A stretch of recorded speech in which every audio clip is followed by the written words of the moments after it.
4 conventional eggs contain more PUFA than a tablespoon of canola oil. So if you're avoiding vegetable oil, yet you're eating a bunch of conventional eggs, it's a little bit hypocritical, right? Hello, welcome to the Myers Detox Podcast. I'm Dr. Wendy Myers, and on this show, we talk about everything related to heavy metal and chemical detoxification, the health issues caused by toxins, and we talk about bioenergetics and anti-aging and more advanced topics in health than you'll hear about on other shows. And today, we've got a really important show about how to choose the healthiest eggs and avoid high PUFA eggs or eggs that have polyunsaturated fatty acids in them, which are inflammatory, cause health issues, weight gain, and all kinds of problems. So I think you're going to be surprised by a lot of things that you hear on this podcast today with Ashley Armstrong. She's the founder of Angel Acres Farms, where I personally get my eggs. And I first heard about this from Dr. Mercola, who I very much respect, and so got my attention. So I wanted to have Ashley come on the show and talk about these issues. And there's so many issues with even the highest quality eggs that you can get in the grocery store. So we're going to unpack all this on the show today. So we talk about how conventional eggs and even, what you think are high quality eggs at the grocery store, even organic and pasture raised, can have harmful levels of PUFAs. So it's due to feeding chickens GMO or genetically modified corn and soil and vegetable and industrial seed oils. And we talk about how organic certification doesn't guarantee low PUFAs because organic corn and soy still they're still high in PUFAs. We talk about the egg labels and how free range, vegetarian fed, organic, pasture raised, and how they can be largely misleading. So we're going to go through all that and explore the whole range of egg quality and what all those labels actually mean. And we'll also talk about how the pasture raised label alone doesn't guarantee ideal practices because the birds can still be fed antibiotics and vaccines, even if the label says pasture raised. And we talk about a lot of the problems with conventional farming, conventionally raised eggs and meat in CAFO operations. We talk about why egg prices are so high. This may be baffling a lot of people. We talk about centralized food control and other issues about our food supply. And we talk about how to choose better animal proteins in general. Consider joining food co-ops, direct-to-consumer programs from trusted local regenerative farms, and ask farmers about their feed practices, their outdoor access, and medications that they use. I highly recommend angel-acresfarm.com. They use regenerative farming practices by limiting flock size to 2,000 birds per farm. They're raised outdoors, there's no antibiotics or vaccines, and they're fed a custom low PUFA feed developed to improve the egg nutritional profile. And these are the eggs that I'm currently eating. So our guest today is Ashley Armstrong. She's a PhD in mechanical engineering. She's a first generation farmer. She's obsessed with metabolism optimization and creating an alternative food subsystem that supports our health, not fight against it. You can visit angel-acresfarm.com or her other business, nourishcooperative.com, to explore the best regenerative food options available. Ashley, thank you so much for coming on the show. Thank you so much, Dr. Wendy. It's super exciting to be able to talk to people who are interested in learning more about where their food comes from. I honestly just get so excited with any opportunity to kind of talk about this because I think that that's one of the biggest issues that we all face is the food system is very hard to navigate, and Yes. which is unfortunate because that plays a major role in our health. So, yeah, thank you Yeah. so much for having me on. I'm super excited. Yeah, and it's hard to navigate even being extremely knowledgeable, which is the sad, sad state of affairs. And especially with, say, like, Amazon buying Whole Foods. Whole Foods is crap now, as far as I'm concerned. And I was especially dismayed. I saw a post on your website or on your Instagram about how the Vital Farms eggs really are fed with turmeric because I always thought, oh, the yolks are so dark orange, and I just love that. And then I found that out. I was like, damn it. These eggs that I've been choosing for years are even have high PUFAs, which you mentioned. Can you explain that issue a bit? Yeah, so we are what we eat, but we are also what we eat eats. And our own diets have changed drastically over the last 50 to 100 years. We've seen butter be replaced by seed oils, but the diet of livestock has also changed quite a bit. And that's with this huge shift in industrial agriculture practices, in government subsidies, this wide scale shift in producing maximal corn and soy.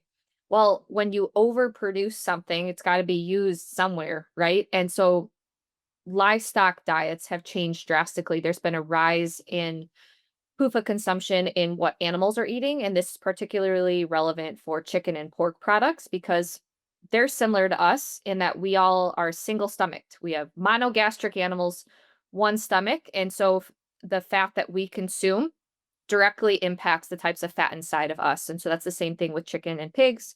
So if they're eating a diet high in PUFAs like vegetable oils, soy, corn oil, or other high PUFA ingredients that are really prevalent in the livestock feed industry, then that means that their fat is going to contain more of those PUFAs, which we then eat. And so that's been a huge shift that not many people are talking about. The food industry is changing, not just with the food that we're consuming, but also the food that livestock are eating as well. And so that's led to an increase in PUFAs in pork products, chicken products, egg products, which is very unfortunate because those are very good foods for us, right? And at the end of the day, I think it's helpful to get those micronutrients and the bioavailable protein in those food options, but we do need to be mindful of the PUFAs in them as well, and you shouldn't overconsume them because that has direct implications on our own metabolic health and it impacts how we're made up. We are literally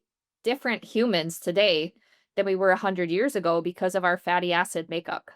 Yeah, yeah, and, we're consuming way too much omega-6 fats, not enough omega-3s, and one of the reasons I eat chicken eggs is for the healthy fats in the yolk. That's the whole point. That's the whole for me, eating eggs, not because I just love eggs, it's because I want that super, super dense nutrition, from the eggs. It's a very easy digestible protein, super healthy fats, it's super, a large nutrient profile, but that's gonna be dramatically altered if the chickens that are eating this corn and soy, which so many of them are. All those cheap eggs, all those Trader Joe's cheap eggs, those I just look at those. I mean, they might as well be in the garbage. They're so unhealthy for you. All the chicken feed has arsenic in it. We'll get to that in a second. But can you talk about like what these PUFAs, these high PUFA eggs, what those are doing to our health? I mean, they're definitely causing inflammation, which is the exact opposite of what you're looking for when you're eating a healthy food. But what else is going on in our bodies when we eat high PUFA eggs? Yeah, so I think eggs are incredibly nutrient dense. They're going to be the best source of choline and vitamin K2, which are nutrients that not many people get enough of. And so getting as high quality of eggs as you can and making those part of your diet, I think is important for supporting your overall health and metabolism.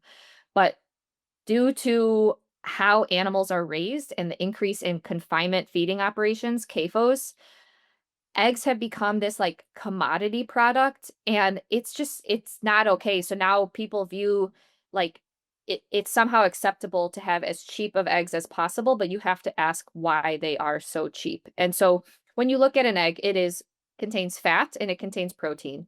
And all fats contain some amount of saturated fats, monounsaturated fat, and PUFA polyunsaturated fats. And so the amount of each of those is impacted by what that animal is eating.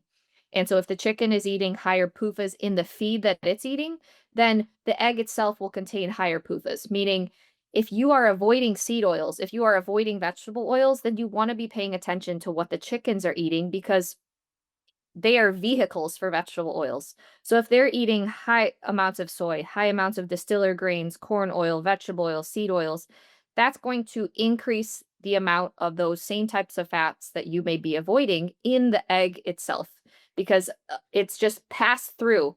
The chicken eats it and then it gets deposited into its own fat, into its own egg. So being really mindful of where you're getting your eggs from and what those chickens are eating, I think is really important to understand and navigate in this current food system. So, government subsidies have led to this large increase in corn and soy, and it's also led to a large increase in things like biodiesel and ethanol. And so that's led to an increase in things called dried distiller grains. And so, unfortunately, the food of livestock these days is pretty crappy. And that is impacting the types of food that we eat. So, if a chicken eats more PUFAs, it's going to have more PUFAs in the final egg. And it's kind of like a seesaw, right? If something goes up, something else has to go down, right?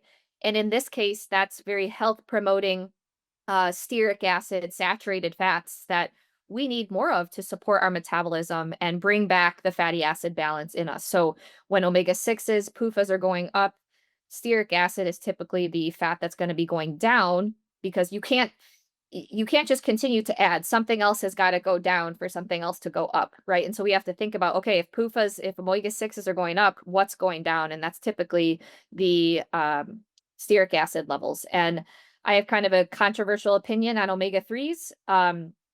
Chickens, eggs are not naturally high sources of omega 3s. Omega 3s are still PUFAs, polyunsaturated fatty acids. They still have unstable double bonds. They're not something that we should try to just push and get more and more and more of. Uh, PUFAs, omega 6s, and omega 3s, they oxidize when exposed to heat, light, and oxygen. And there's plenty of research studies showing that omega 3 enriched eggs are not the best option because one, it's not natural. Eggs are not naturally high in omega 3s, but also those omega 3s can really oxidize when they're cooked. And so many people report, like a very sometimes like a fishy taste of when they have oxidized omega 3s in their eggs. And it's just not something that we should try to be pushing. So, something that I'm really obsessed with is going back to like early 1900s, late 1800s, and studying how they used to do agriculture then before this large increase in omega 6s and PUFAs and linoleic acid in the food system. And that's kind of what we try to do at our farm and our partnerships of farms is go back to how food production used to be before the large shift in the food system. So I think just becoming as I think everyone should be very informed consumers, ask food producers the difficult questions because I think that that helps us all create a better food system, but understanding are the chickens eating higher PUFA ingredients? Because that will unnaturally increase the level of PUFAs in the eggs themselves, and that can lead to the formation of harmful lipid peroxides because PUFAs are unstable, so they'll form damaging oxidized metabolites that you will then ingest, or those can be oxidized inside your body through enzymatic and non-enzymatic reactions because we are warm-blooded animals, 98.6 degrees Fahrenheit. So those unstable fats can oxidize inside of us, and they can also oxidize due to enzymatic reactions, combining with or being exposed to free radicals. And so just being mindful of our total PUFA consumption, I think, is an important piece of improving overall health and metabolism. This show is brought to you by Bon Charge, and I want to take a minute to tell you about one of their amazing products that I'm absolutely in love with. So there's something I've been doing for about 10 minutes a day, and it's wearing a face mask. But it's not just any face mask, it's this Bon Charge red light face mask, and it's essential to my nightly skincare routine now. And believe me, red light therapy really works. It's well established in the research to improve the appearance of your skin. And how it does that is it penetrates deep into the skin to boost collagen production. It reduces the size of your pores. It reduces inflammation and it eases the signs of aging. Bon Charge's red light face mask makes it so easy to take care of your skin. It's kind of like a mini spa session every night that I'm doing. It can be used easily at home. There's no cord, so you can wear it while you're doing other tasks. Plus, the mask is totally painless and it doesn't heat up, unlike some other beauty anti-aging treatments. Bon Charge's red light face mask has been a game changer, and it's part of my everyday skincare routine now. And I'm seeing such great results already from using this mask. My skin is more clear, it seems more plump and fresh and juicy, and my redness and dark blemishes are fading. So there's a very special offer for all of my listeners. Right now, my listeners get 15% off when you order from boncharge.com and use my promo code Wendy at checkout. So this discount applies site-wide. So that's BONCHARGE.com. And you'll also get free shipping and a 12-month warranty. So go now to get this exclusive offer. That's boncharge.com. And with promo code Wendy, you get 15% off. This is one of my secrets to super healthy, young looking skin. I'm trying to reverse the clock. I'm trying to do everything I can to anti-age. And this is one of the secrets in my toolkit. Yeah, and then let's also talk about how conventional chicken feed also contains arsenic, because I know that arsenic is fed routinely to chickens around the world because it makes them grow faster. It makes the meat look pink. And so, and this, it's definitely the case for chickens that are grown for meat, maybe different for chickens that are grown with eggs. But can you touch on that a little bit? The unfortunate thing is when in doubt, support your local farmer, support regenerative agriculture, support farmers that are producing livestock outside in much more natural living conditions. The less money that we can spend as consumers supporting confinement operations, I think that that will just naturally improve everyone's health because in these buildings, these confinement operations, they're the whole goal is minimizing costs and maximizing production. And so that is going to come at the like growth over everything, right? They want to get those livestock, especially chicken meat, like you said, they want to push that life cycle as quick as possible. So get those birds in and out 5 to 6 weeks, push their growth as much as possible. And it's such a different mindset as opposed to how things were done like 100 years ago. Confinement operations weren't really a thing. It's not allowing animals to like express their natural instincts, move around, develop connective tissue, get sunlight exposure, have a wider nutrient intake with grasses and bugs and various things that they're exposed to outside. It- Knowing where your food is coming from, I think can help us better connect to our food and just naturally eat better. If we're just choosing the cheapest option at the grocery store or not really having a base understanding of where that's coming from, you don't really know what the inputs are because some of those things, like you said, arsenic, that's added to the feed to push growth as quickly as possible. Those type of things aren't needed to be on labels because that's in the feed ingredient.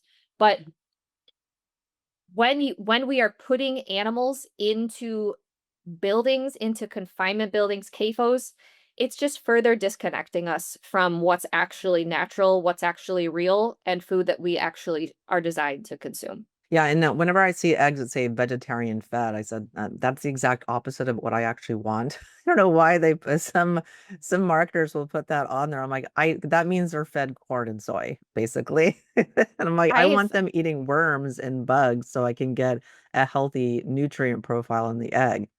Yep. I've made some like viral videos on our Instagram over the last 2 to 3 years where I'll go to the butcher shop, local butcher shop, and I'll get like all the organs and the meat scraps and the bones. And then I'll go and bring those out to our chickens.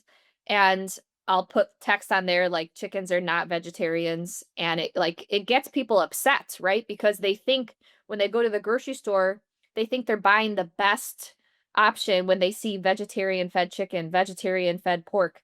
Guys, chickens and pigs are not vegetarian. And again, that's further disconnecting us from what's actually natural, what's actually real.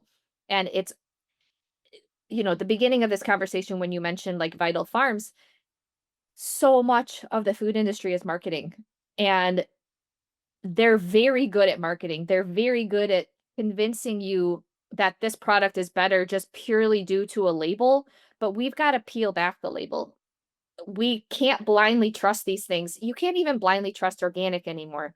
And we can't stand behind labels as a way to make informed decisions. The more we can truly better understand who is our farmer, the better off everyone will be. Yeah, yeah, and let's blow up free range because nothing irritates me more than seeing the words free range on a dozen eggs. Let's Yep. talk about what that means exactly. Uh, Not much, unfortunately. So there are a few different models of confinement barns. So in confinement barns, you can have just closed barn where the chickens can't go outside and they can just free range inside the barn, right? Or you can have a barn structure where there are cages inside the barn and the chicken can't move except for a cage around them, right? Imagine just being sitting in a cage all day long trying to eat, drink water, and you're not living a natural life at all. You're literally just there to mass produce. So, caged is definitely like the worst option, right? However, free range doesn't really mean much like have much more meaning. Granted, they're not locked in cages, but there's no requirement of what they can be doing outside or should be doing outside or what they're eating. I think that that's the most important thing. These arbitrary labels, vegetarian fed, cage free, free range, those are great sounding things, but what is it saying about what the animal is eating? When in doubt, they're eating very cheap feed that has been government subsidized. That's a huge issue is that our food system is shaped around government subsidies that weren't here 100 years ago. And they're all based on this like lie that saturated fat is bad for us and polyunsaturated fats are good for us. And so let's like mass produce corn, soy, get vegetable oils, heart healthy vegetable oils, and get rid of butter. It's all built upon a fundamental fear of cholesterol, saturated fat, and it's like, "Oops, that was wrong." So what Yeah. do we do now, right? Yeah, I Um, love that the FDA has backtracked and said eggs are heart healthy now. I was like, yes, finally, sanity, some common sense. Yes, I hope there's much more of that with RFK Jr. coming out of the scene is going to be coming out with his guns blazing, blasting all these lies. But let's talk about pasture raised. Is there any lies surrounding that with the words pasture raised being on the label? I mean, I think that it's a better option for sure. So, like, if you're gonna choose between no label, free range, and pasture raised, definitely go with pasture raised. However, there isn't really much inspection. There's not many rules about that because technically, what a pasture raised system can be is a barn with a small door and they have access to a small grass lot right there. But imagine if that barn is stationary and that pasture is just used year after year after year after year. It gets degraded. There's a ton of chicken manure. There's not enough grass species growing. There's not a lot of bugs because it's just getting used and used and used and used, right? So, pasture raised, it's great concept, thoughts, but it's another marketing term because there isn't much regulation on it. And what happens if that pasture is just a dirt lot? Yeah. So, again, I understand, like, food sourcing is hard, everyone is so busy, they just wanna be able to buy the best option for their family, they just wanna go to the grocery store and just know what to purchase. I just what what's frustrating to me is that people are selling higher priced items even though it's the same quality as something else, all due to marketing and label confusion. Yeah. And I do think that regeneratively sourced products from your local farmer or from buying clubs such as ours that do ship directly to your door, I think that those are worth the higher prices. But what gets me very frustrated is that people are being brainwashed and greenwashed to buying more expensive products at the grocery store that really aren't that much better. And that's what's I think the most frustrating when there's like this middleman that serves as like this marketing company that puts all this hype and cool, cute labels and logos and wants you to think that this is a better product when in reality it's the same, it's very similar to just a barn raised product. And so I like to challenge people and think about everything that they buy week to week for their family, then choose one of those products, just one, start with one to not be overwhelmed and learn exactly where that food is coming from. So let's say you start with eggs. Don't buy eggs at the grocery store anymore. Instead, go find your local farmer and buy directly from them.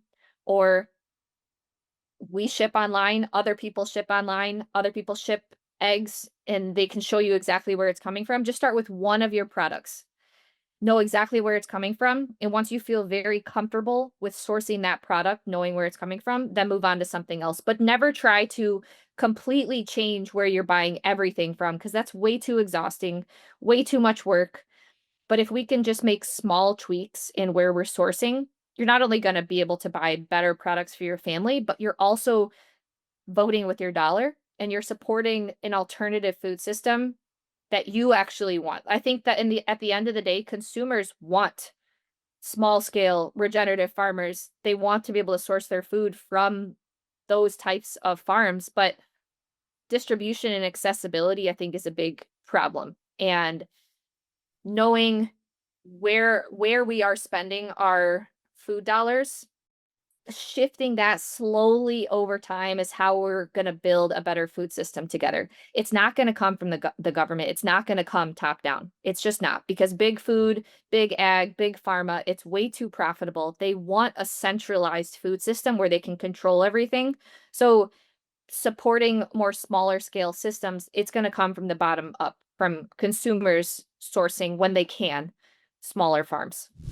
I want to take a minute to give a shout out to one of our sponsors, True Energy Skincare. So they have an amazing serum that I am cuckoo about. I've been using their facial serum here for well over a year for a reason. This is just bar none my favorite product, and it's very, very light. It's just a serum you'll put on under your moisturizer.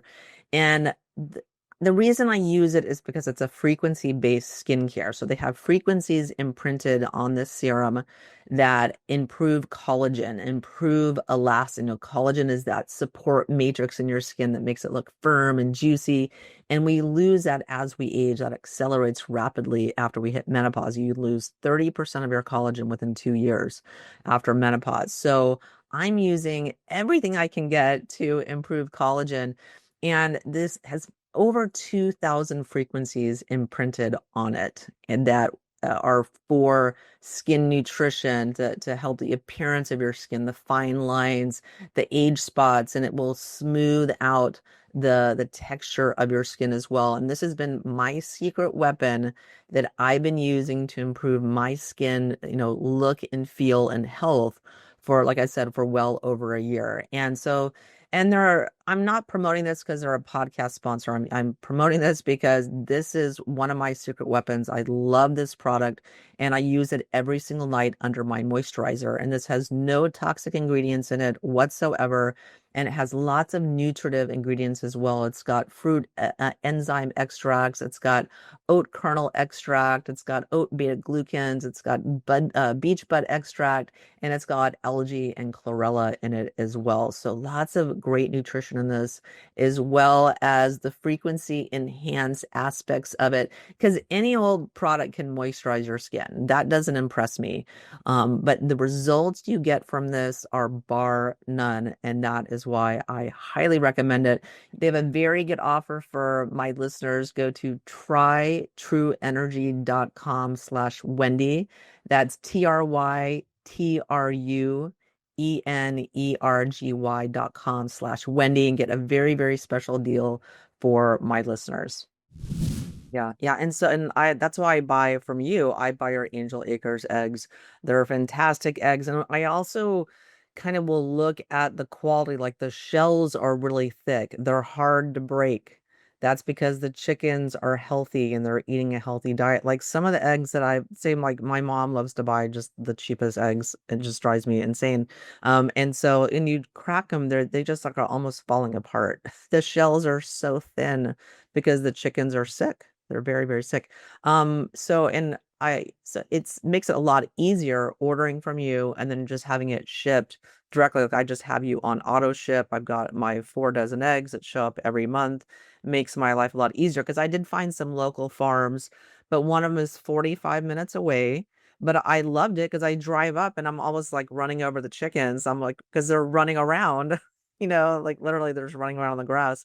And they were incredible eggs, but I have to drive 45 minutes to get that. And I found some egg places around my mom. My mom has a big ranch herself, and I found there's a lot of people there growing their own food, including my mom. But I found some guys that had chicken eggs, but I'm like, what are you feeding them? They're feeding them corn. I'm like, no, I'm gonna pass on that. So you have to you got to question these people, even though the chickens are raised kind of naturally and on a ranch, and if they're pastured, they're still feeding them corn.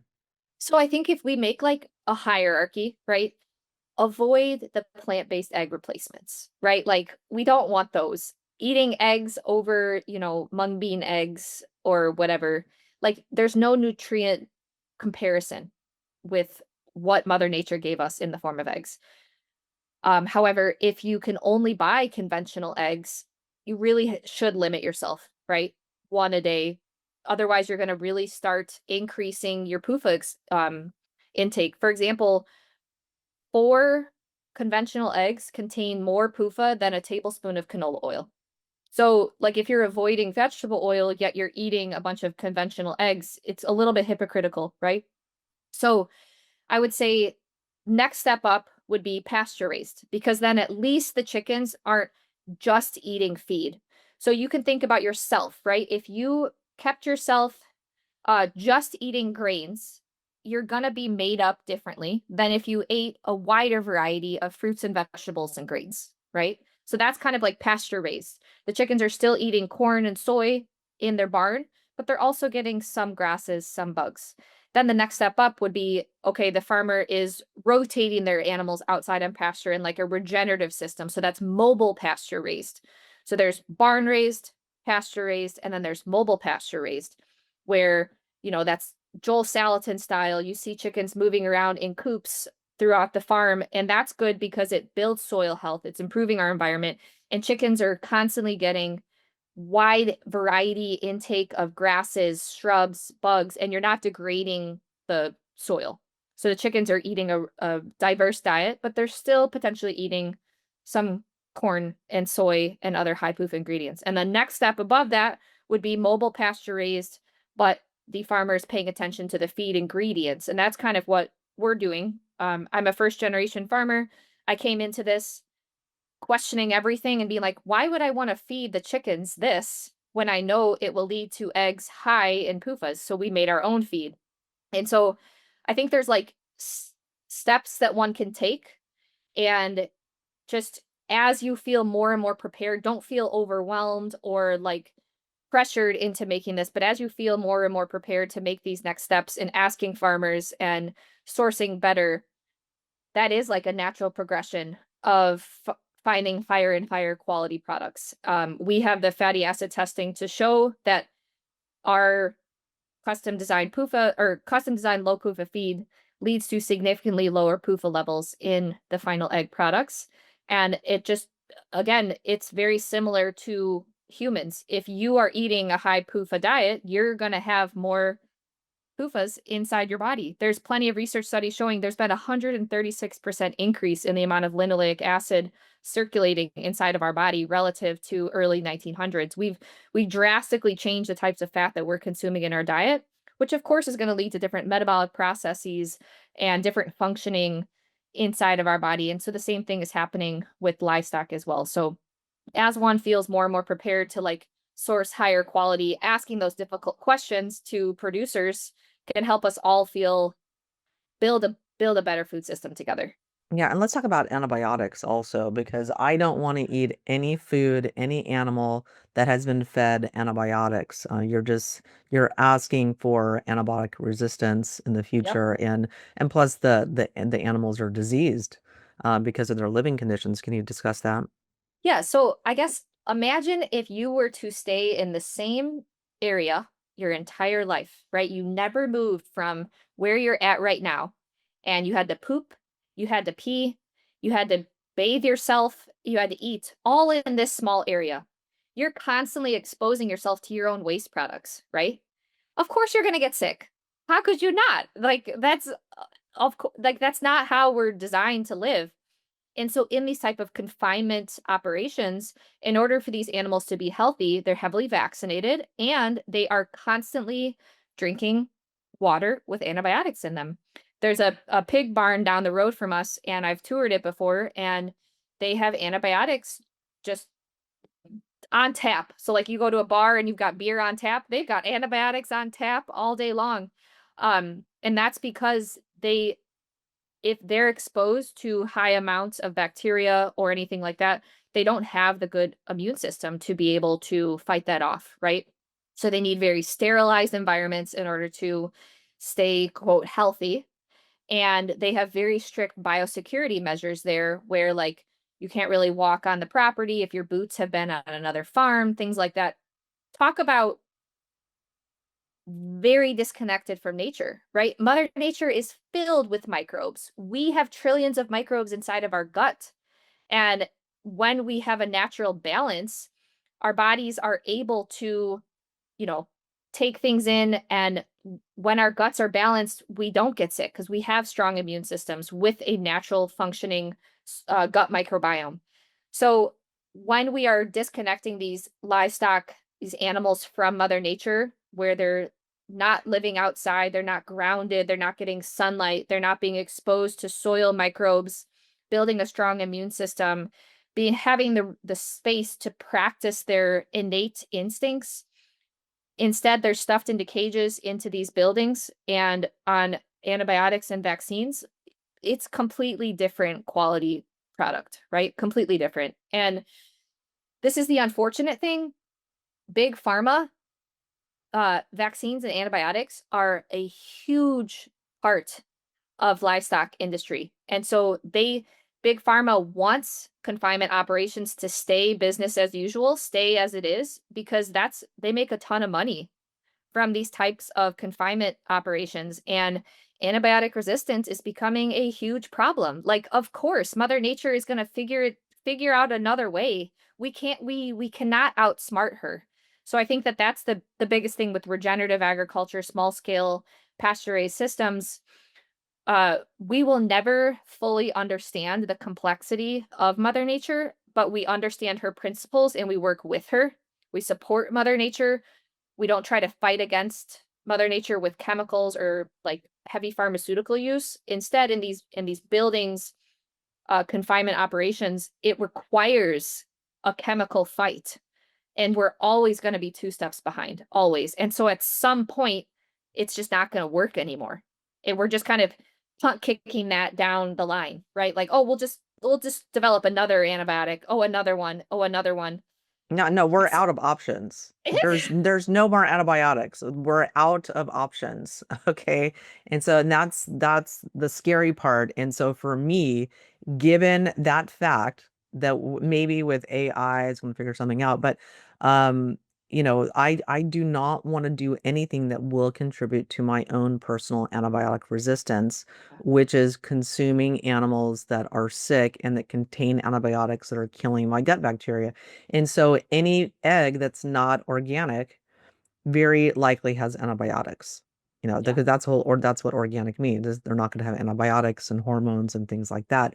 And that's why there's this conundrum. Well, I'll see when I'm buying eggs, I see eggs that are pastured, but they're not organic. I'm like, okay, great. So they're pastured, but they have antibiotics in them because they're not organic. And it's such a minefield in the egg section, the egg aisle. Yeah, so with our small scale farmers, one of our principles is quote needle free. So no vaccines, no antibiotics, no hormones, none of that. And it's a big mental step for a farmer because unfortunately, these are very like routine things. Oh, when something is born, give it this antibiotic or give it this vaccine or give it this. And when you take a step back, like 100 years ago, those things weren't here. They weren't needed. They weren't required. So why do we need them now? Oh, it's because we're trying to mass produce in these conditions that animals are not meant to live in. Confinement operations are not natural. They're not something that were around 100 years ago. So of course they're going to require some sort of like medical intervention to try to make it possible. And many people will say, oh, well, we have a growing population, so we need to produce more and more food. Well, as a world, we produce enough food to feed 1.5 times the population size. We don't have a food production problem. No, We have a that's all marketing. distribution. That's a marketing scam. We have more than enough food for Yeah, it's a absolutely. distribution problem. It's a food waste problem. We don't need to be mass producing anymore. The mass production methods are what's hurting our health, and it's making big ag and big pharma very profitable in the process. Are you taking collagen supplements? Well, check this out. So our friends at Organifi have sourced the best collagen on the planet, and you can get it with 20% off savings today too. So what is collagen? So it's the most abundant protein in our body. It's everywhere. It's in your muscles, your joints, your hair, your skin, your fingernails, everywhere. And it's one of the fundamental building blocks of life. And your body uses collagen constantly to keep itself refreshed and repaired. But as you get older, especially us women that are going into menopause, you can lose 30% of your collagen within the first 5 years of menopause. And that starts in perimenopause as well. So your body just stops making as much of it and you start losing it, especially as your estrogen levels come down. And so that's why consuming collagen is such a great idea every single day. So it gives your body a fresh supply to keep working at its best. And it's not only good for your hair, skin, and nails, it helps to support your gut and metabolic health, your immune system, your cardiovascular strength, and all of your muscles and moving parts too. And collagen's nothing new. It's one of the oldest supplements out there. And collagen supplements have been around for quite a while now. But what makes Organifi so special is it's all about the quality. So the non-organic collagens scare me. They're really, really problematic because they can be full of glyphosate and pesticides and other chemicals that you do not want to be taking on a daily basis, because not all collagens are the same. So it can come from many different sources, and the source can drastically impact its potency and effectiveness as well. And some manufacturers just go with the cheapest stuff that they can find and then add fillers and artificial flavors, and they still charge you a lot of money for that. So Organifi always goes the extra mile to ensure their quality is the best. So they blend 5 collagen types from 4 different sources, and they taste and test until it's perfect. And then they go even further to test for things like glyphosate residue and other sneaky toxins that can get into the mix. And after passing through all of these goalposts, it finally gets the Organifi seal of approval. So you can rest assured it's the highest quality and non-toxic. And I love that this company is a company that I can trust, that their products will be safe and effective exactly as they say they will be. And in the supplement world these days, that kind of honesty and transparency is getting harder to come by. So if you've never tried collagen, now is a great time to start. And if you're already taking it, now is a great time to switch to a better brand, upgrade what you're doing right now. So you and your entire body are going to love Organifi. Collagen is something that I take on a daily basis. It's been a part of my supplement routine for the past 5 years since I went into menopause. And so I can't recommend it highly enough. And so now let's talk about saving you some cash as well. Here's what you do. Go to Organifi.com/Myers Detox and put in coupon code Myers Detox to get 20% off. So go to Organifi, ORGANIFI.com/MYERS DETOX. And don't forget the Myers Detox coupon code as well. You'll save an extra 20% off by putting in my special coupon code Myers Detox. So like I said, collagen is one of those things that I take every single day. It's one of the most important parts of my anti-aging protocol, the things I'm doing to fight off the clock. So for me, taking clean collagen is really important. It's hard to find. So I highly, highly recommend Organifi collagen. Yeah, and so let's talk about, there's a lot of concerns with like egg prices right now. And I don't know why people focus in with inflation on egg prices. But and I think there's also concerns right now with the bird flu going on. What is your take on that? So, if we take an honest step back and evaluate the situation, bird flu's been around for a while. Do chickens get sick? Absolutely. But it's chickens in these confinement building conditions. Of course, they're going to get sick when exposed to anything that is like a high viral load or high microbe load. But the fact that bird flu keeps coming back, it keeps coming back. What we're doing isn't working. It's not working. And when are we going to realize this? 100 million chickens have been euthanized since February 2023. 100 million chickens. But again, take a step back. How is that natural? Why do we have millions of chickens living in a barn? This is to no one's fault except our own when we are supporting and choosing these confinement building situations. like you just said, antibiotic resistance, like we don't have any more solutions. The solutions aren't to put more birds and more animals back into confinement and develop some sort of new novel uh vaccine or medical intervention, because there's just going to be something else down the line. We need to be able to raise animals in a way that they have natural immunity, they're healthy outside, and they're when they are exposed to pathogens, yes, some of them may get sick. That's a part of life. We're not going to completely avoid some of these things, but when we're seeing these mass killings, one, it's completely inhumane, but also it's just like blatantly obvious. Hello, this isn't working. It's Yeah. not working. And And it's not necessary either. And so I'm just hoping with RFK Jr. coming in as head of the Health and Human Services Secretary, that he's going to be putting a stop to some of these just crazy practices that are hurting people and hurting their health and driving up prices unnecessarily of eggs.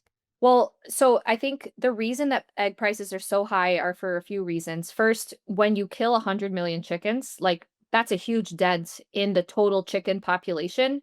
And so supply and demand, the supply is down. The supply is nat is was it man-made down?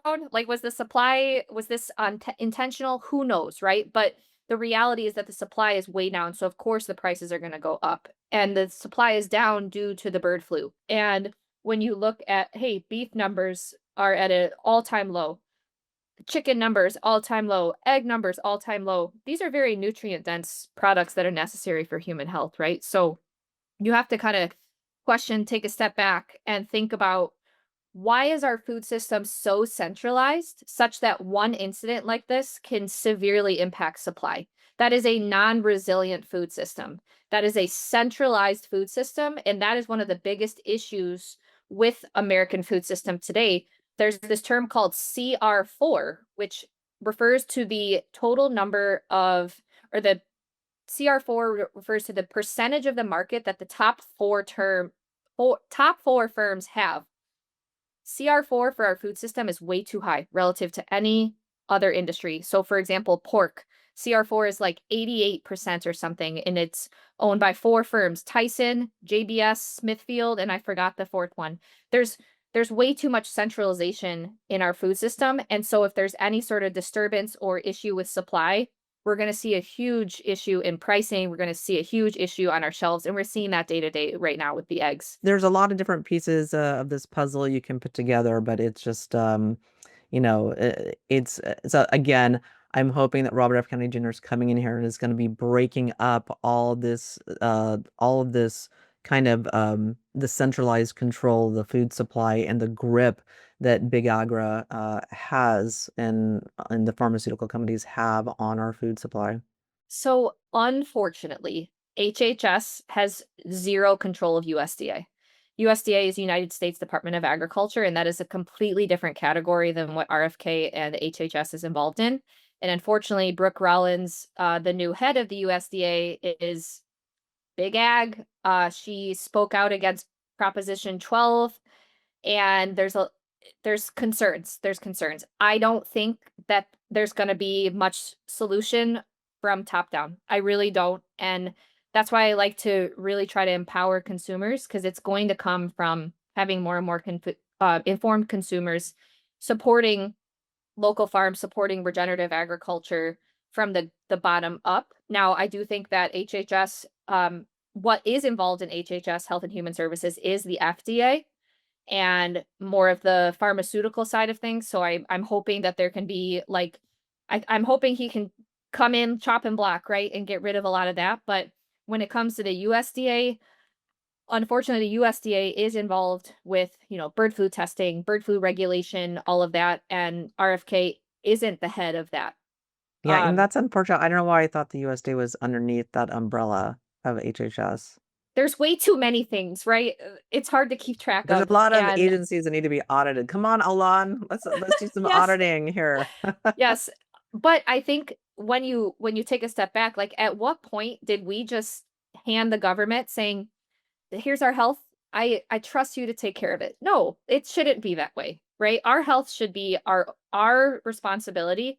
And what's unfortunate is that there are systems in place where these large behemoths have really taken control of our food system, and the food we eat every single day plays the biggest role in our health, right? And I think that that's the most unfortunate thing is that somehow we've let our food system become centralized and in the hands of a few. And that is extremely problematic. Yeah, so everyone start with your eggs. So for me, eggs are so foundational to my diet because they're so nutrient dense. They have such a broad range of nutrient profiles with fats and proteins and things like that, and they're very easy to digest. So for me, eggs are something I eat almost daily and super important to get that right. Really, really important. So why don't you tell us what your website is and where people can get your eggs? Yeah, so our website is www.angel-acresfarm.com. So you can just search in Google Angel Acres Farm, and we do deliver what I believe to be some of the highest quality eggs you can find. It's my passion. I started with like human metabolism and understanding that fatty acid balance, like the types of fat that we consume, plays a major role in our metabolism because fats just aren't an energy source. Fats also serve a structural role. They also serve as signaling molecules. And so knowing the types of fat that you're consuming in your diet, prioritizing, stearic acid, saturated fat, minimizing PUFA consumption, I think is very important in supporting optimal metabolisms and going back to how our great great grandparents used to live, right? Where their saturated to unsaturated ratio was higher. Now we are higher unsaturated and lower saturated due to higher exposure to vegetable oils, livestock eating, very unsaturated fat sources. So that's why I became obsessed with trying to produce the healthiest egg possible. So you can find us online, but I would say if you're not able to get our eggs delivered, try to support your local farmer and source eggs close to you from a farmer that is raising chickens outside, like you said, not on antibiotic drip, not in these confinement barns, because that's going to be healthier than a chicken raised in a barn where they're just eating their feed, not exposed to sunlight, and they're on antibiotic and vaccine drip all day. So I would say that start with eggs. Source your eggs better. Once you feel comfortable with egg sourcing, hey, maybe start investigating where your dairy is coming from, and then your meats, and then your grains and your produce. So take things one step at a time, so that way it's not very overwhelming. So this episode is brought to you by Chef's Foundry. They've got a fantastic line of cookware called P600. It's totally non-toxic. I think people don't realize that when they're cooking, most people's cookware is adding toxins to their healthy food, that people spend so much money on healthy organic food and then cook it in toxic cookware. And so that includes cast iron, which I do not recommend. It adds way too much iron in a form that we can't absorb.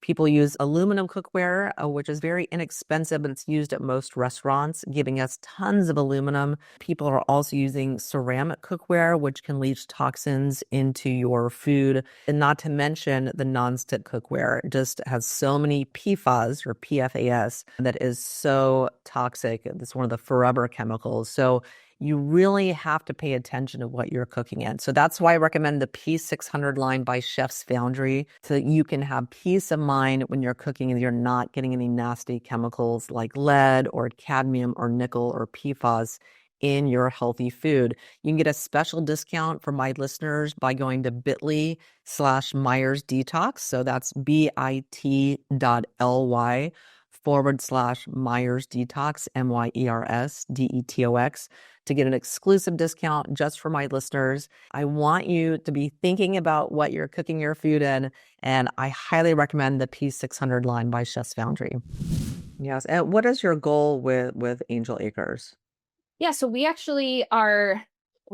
another business called Nourish Food Club, and so you can here we're transitioning to a new website. We're building a fun new website on the back end. So Angel Acres eggs will be available at Nourish Food Club, but we are trying to build a small food system, Nourish Food Club, where we have 100% grass-fed, vaccine, antibiotic-free beef, lamb, yak, and then we have low PUFA, corn and soy-free chicken meat, pork meat.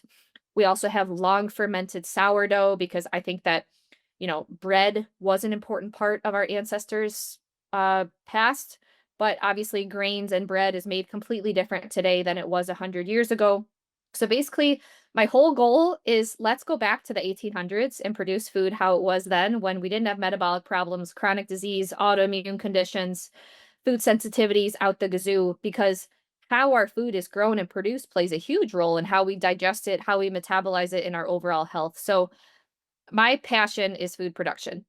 I am opposite of industrial mass produced food. And instead, I want to provide a market and provide guidelines and tips for our farm partners. And so basically, I've got this like SOP document where for each of the products that we sell, here's our requirements in max number of animals you can have. This is what we want you to do with the practices, the feed. And if you can do all these things, I'd love to be able to buy your products and support you. So it's basically building a small food system that customers can trust because I've done the vetting. We've grouped together these small farmers in our area. We're close to an Amish community here, so I've got a lot of Amish partners, and I just have an extreme passion in producing food the way Mother Nature intended and working with Mother Nature because food is life. Like, I love food. It's such a beautiful culinary experience, but it's also this wonderful way to connect to Mother Nature. It's a wonderful way to connect to like what it means to be human. And it's just my passion. And I'm obsessed with it. I could talk about it all day, but that's kind of my goal is build this small scale food system where you can source everything that you need in one place, and it's not coming from these big barns, it's not coming from these mass produced buildings. Instead, it's like a partnership of small scale farmers. Yeah, I love that. I love what you're doing so much because I'm really passionate about food too. And it's one of the reasons why I left Mexico because the food there is crap. It just is. You cannot get Really? organic food. No, the meat is horrible quality. There's because you don't have a lot of choice. I think the food system there is run by largely by cartels. So you don't have a lot of different businesses competing. You don't have a lot of choice. And I the seafood is good, but I live near the ocean, but you just can't get good quality meat, unfortunately. You just that's just the grass-fed organic just ain't happening. It just doesn't exist at all anywhere I've looked. You can't get raw food, you can't get like raw dairy. It's just not happening. Yeah, it's just and a lot of the stuff that is organic is coming from like Costco or coming from the United States. And Wow. that's all that's available there. So I came here to source high quality food. I came back to the US and I love what you're doing because it is challenging to find like I mean, I had to really search to find raw milk in Houston, which is a massive city. And the eggs I found are 45 minutes away. You know, I can certainly drive there once a month or something. But it is challenging to find high quality meat and eggs and dairy. And so I really applaud what you're doing, and I really urge people to go check out angel-acres.com and also support your local farmer. Do some research and search around for someone near you to support them, and they need your support. There's a lot of farms going out of business for because of regulations and just a bunch of nonsense that is coming from the government. Like you saw, even like there were some Amish farms that were raided and all their food I supply was thrown I away. was I was that person that was rated last year. Oh wow. So if you Wow. look up $90,000 of raw dairy Oh wow. rated, that was us. Oh wow. I did see that. I didn't realize that. I didn't make that Yep, that was connection. we had to throw away everything in a dumpster and we lost Mm. 92,000 something dollars of raw dairy. Wow. Yeah. It's just incredible. So why is that happening? Uh, okay, that is a deep question, and it goes back to the centralization of the food system because at the end of the day, when you, not just you, like your audience, when you support a farmer directly, big ag and big food gets $0 of that. When you are supporting these, like, when you're buying more from the centralized food market, they get a lot of that, right? And when you support more of the centralized confinement feeding operations, those rely heavily on medications, toxic chemicals, insecticides, like a lot of very profitable chemicals are involved. And when it comes to dairy, the big ag and big dairy, it's a huge business. It's a huge business. And it goes back to control the food system. So when you buy directly from a farmer raw dairy, they don't get a say in that. And I think that there's obviously you should know and you should trust where your dairy's coming from because there's a right way and a wrong way to produce raw dairy. Of course, you shouldn't be consuming raw dairy from confinement buildings. That's like a recipe to get sick. But raw dairy is something we've been consuming for thousands of years. And knowing where that's coming from, knowing the cleanliness of and the like how the farmer is cooling the milk, how they're cleaning things, of course that's very important, but I think it just goes back to control the food system at the end of the day. And Yeah. the Yeah. less the more that they can keep control of that and know where more regulations, more control, it puts more money in in their pockets. Yeah. Yeah, and there's a reason that raw dairy is illegal in a handful of states, and it's just complete nonsense because when you look at the research, raw milk has less bacteria than pasteurized milk. And the reason for that is because there's probiotics, there's living probiotics in the food, in the milk that fights the bacteria that will kill bad bacteria. Not always. I mean, so, all milk can have some sort of contamination. But for me, I only want to eat, I don't tolerate milk, but I only want raw dairy, raw kefir, for the probiotic benefits. I even can tolerate raw milk because it has probiotics in it.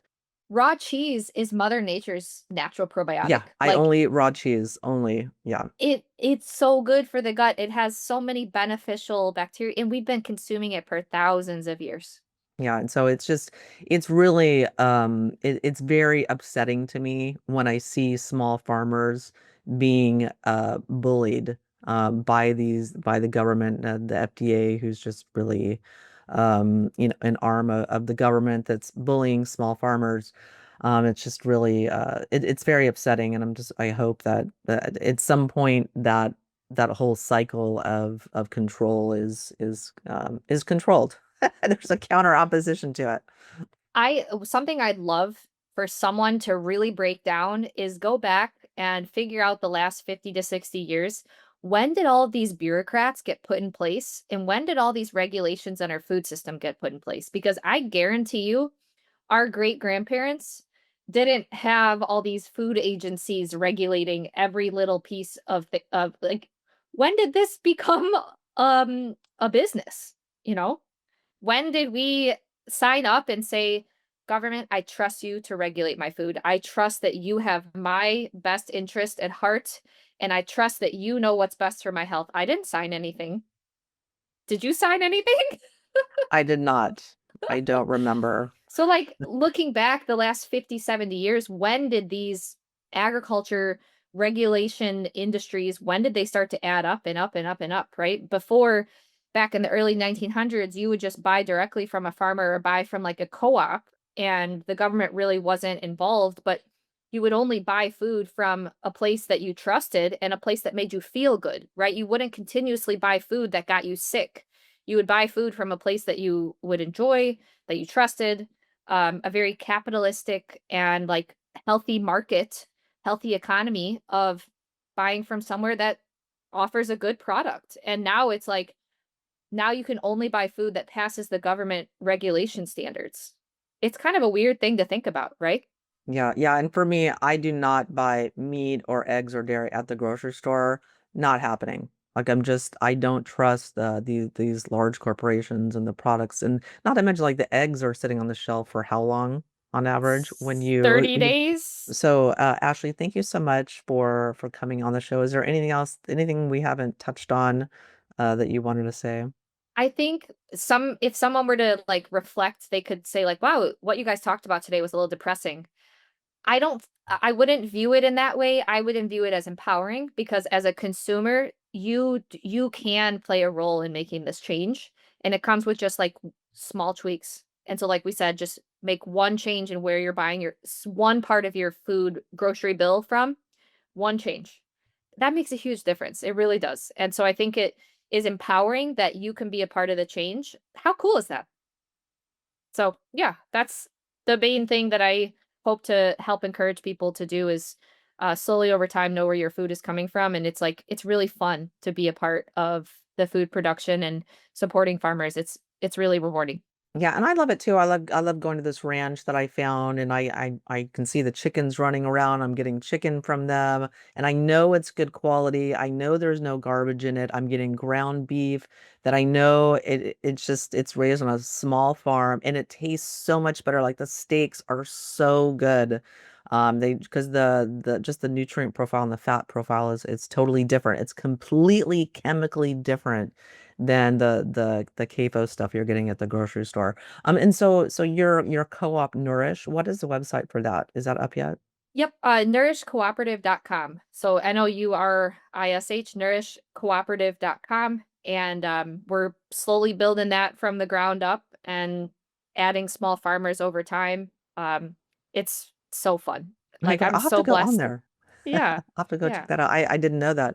I didn't know that you had this co-op before we had Well, our we conversation. started the egg business like 3 years ago, and then Nourish was just started like a year ago, so kind of working on combining them both into one place now. It's a little hard to manage both, and so soon we're working on building this new website behind the scenes, but yeah, for now it's Angel Acres Farm. You can just search in Google, and that's where the eggs are, and then Nourish Cooperative is where all the other stuff is. But over time, we'll be combining that into one to make it a little bit more convenient and yeah, take advantage of like modern shipping gives us some convenient solutions to be able to source high quality and utilize FedEx, UPS for home delivery, food you can trust delivered rather than, you know, expensive, potentially not better options at grocery stores that are just hidden behind greenwashing labels.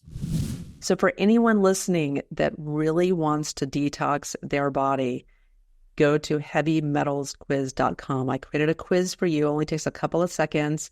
Based on some lifestyle questions, you can get your toxicity score and get a free video series that answers all of your frequently asked questions about how to detox your body. Check it out, heavymetalsquiz.com.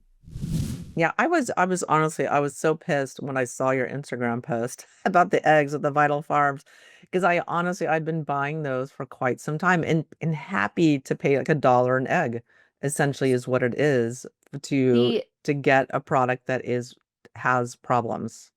That post made a lot of people upset because the black label or the black egg carton Vital Farms, they're fed GMO, corn, soy.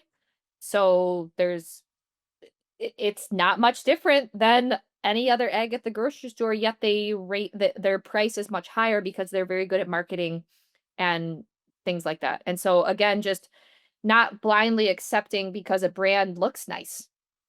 I know that that sounds crazy, but like packaging plays an it influences our decisions, but don't let labels be the main reason why we make decisions and instead understand a little bit more behind the scenes of what they're being fed, where they're being raised, and understanding a little bit more about the company's principles rather than just like, "Oh yeah, I love that brand and that logo." What does it actually say? Do you actually know? Or is it just like a pretty scene? So, Yeah. digging a little bit deeper. Yeah, and also there's some egg brands that have something organics in the name, but they're not actually organic. I hate that. I hate that greenwashing where they put But the organics in the also, name. organic soy has the same amount of PUFAs as non-organic soy. Yeah. So Hmm. organic is not an end all be all either.